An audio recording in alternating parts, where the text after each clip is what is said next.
আজ থেকে ঠিক ১ মাস আগে আমি একটা পোস্ট করেছিলাম যেখানে আমি বলেছিলাম যে আমার বার্থডে রেজলিউশন হচ্ছে আমি ওয়েট লস মিশনে নামবো এবং ঠিক ১ মাস পরে আমি আজকে আমার ওয়েট লসের এই ১ মাসের জার্নি নিয়ে আপনাদের সামনে হাজির হয়েছি। ওয়েট লসের জার্নিটা শুরু হয়েছিল 95.2 কেজি থেকে এবং আলহামদুলিল্লাহ ১ মাস পরিশ্রমের পরে এখন ওয়েট 90.4, ঠিক 5 কেজি কমেছে। আরও একটু কমেছিল, বাট লাস্ট উইকে কিছু প্রোগ্রাম থাকার কারণে একটু খাওয়া দাওয়ায় উল্টাপাল্টা হয়ে গিয়েছিল এবং দ্যাটস ওয়াই ওয়েটটা একটু বেড়ে গিয়েছে। ব্যাপার না, পার্ট অফ লাইফ। এনিওয়েজ, আজকে আমার ব্লগটা শেয়ার করার মেন উদ্দেশ্য আমি আপনাদেরকে দেখাবো যে কিভাবে ডায়েট ফুডেও এত ভ্যারিয়েশন সম্ভব এবং সবসময় নতুন নতুন ডায়েট ফুড ইন্ট্রোডিউসের মাধ্যমে আমরা কিভাবে মোটিভেটেড থাকতে পারি। সো চলুন ব্লগটা শুরু করা যাক। আপনি আপনার মেনুতে ম্যাক্সিমাম টাইমে একটু স্যালাড রাখার ট্রাই করবেন। আমি এখানে বানিয়েছিলাম একটা শ্রিম্প ককটেল, যেটার মধ্যে ছিল শসা, টমেটো, লেটুস পাতা, ধনিয়া পাতা, চিংড়ি মাছ এবং ডিম। এটার রেসিপি কিন্তু আপনারা ইউটিউবে দেখে নিতে পারেন। দেন আরেকদিন বানিয়েছিলাম জাস্ট নর্মাল ডিমটা স্ক্র্যাম্বলড করে এটার মধ্যে একটু ধনিয়া পাতার চাটনি, সাথে শসা এবং চিকেনটাকে আমি একটু কর্নফ্লাওয়ার এবং একটু ডিম দিয়ে ফ্রাই করেছিলাম এবং আমার সব রান্না কিন্তু হয় এক্সট্রা ভার্জিন অলিভ অয়েলে। আরেকদিন করেছিলাম জাস্ট 2টা অমলেট, নর্মালি আমরা যেভাবে ডিম ভাজি খাই ওই রকম, একটু গার্লিক মাশরুম, পাশাপাশি একটু জাস্ট শসা টমেটো দিয়ে টক দইয়ের স্যালাড।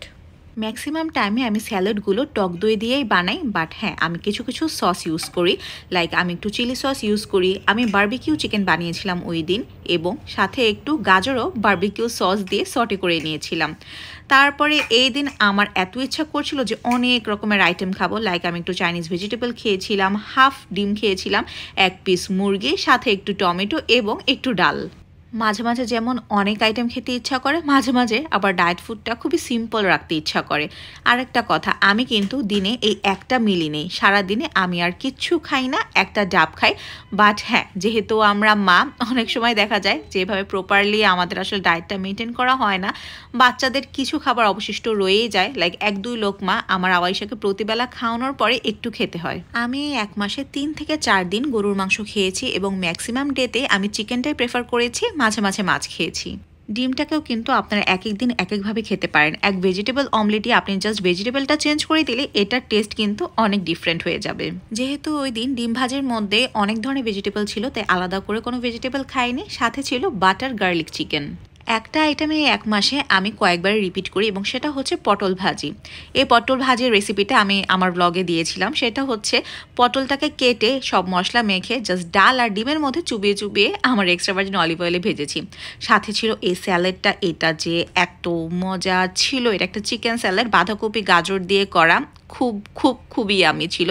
বললাম না, এই আইটেম 2টা আমি অনেকবার রিপিট করেছি। একটা জিনিস মোটামুটি প্রতিদিনই ফিক্সড থাকতো, সেটা হচ্ছে প্রতিদিন আমি 2টা ডিম খেতাম, বিকজ ডিম হচ্ছে পাওয়ার হাউস এনার্জির। বাট মাঝে মাঝে আসলে মিস হয়েই যায়, লাইক ওই দিন এত ইচ্ছা করছিল জাস্ট স্যুপ খাবো এবং বিফ খাবো। এই রেসিপিটাও কিন্তু আমি আমার ব্লগে শেয়ার করেছিলাম। এটা ছিল কলিফ্লাওয়ার স্যুপ এবং ড্রাই বিফ চিলি। এত মজা ছিল ওই দিনের এই ডায়েট মিলটা, সত্যি কথা। মাঝে মাঝে একদমই হেলদি খেতে ইচ্ছা করে না, মনে হয় শুধু ভাজাভুজি খাই, এই যে পাকোড়া টাইপের কিছু। তো করি কি, আমি এভাবে শুধু মাছ ভাজি নিয়ে খাই এবং ডিমটাকেও একটু কুরকুরে করে ভেজে ফেলি। আবার মাঝে মাঝে মনে হয় আজকে খাবারটাকে একদমই সিম্পল রাখবো, খুব লাইট ফিল করতে ইচ্ছা করে এবং ওই দিন আমি এভাবে খুবই সিম্পল একটা ক্যাশিউ স্যালাড বানিয়ে খেয়ে ফেলি। অনেক সময় কাজের চাপে দেখা যায় নিজের জন্য আলাদা করে কোনো কিছু রান্নাই করা হয় না, লাইক বাসার জন্য তখন যদি কোনো সবজি রান্না করি, ট্রাই করি যাতে সরিষার তেল দিয়ে রান্নাটা হয়ে যায়। ডায়েটের ক্ষেত্রে খেয়াল রাখবেন যাতে আপনার রান্নাগুলো সয়াবিন তেলে না হয়। ট্রাই করবেন এক্সট্রা ভার্জিন অলিভ অয়েলের রান্না করার, যেহেতু এটা অনেক এক্সপেন্সিভ। যদি এটা অ্যাফোর্ড করতে না পারেন তাহলে ঘানি ভাঙা খাঁটি সরিষার তেলেও কিন্তু রান্না করে খেতে পারেন। এগুলো তো গেল বাসার মেনু। হসপিটালে আমি কী খাই? হসপিটালে সবসময় আমাকে কিনে খেতে হয়।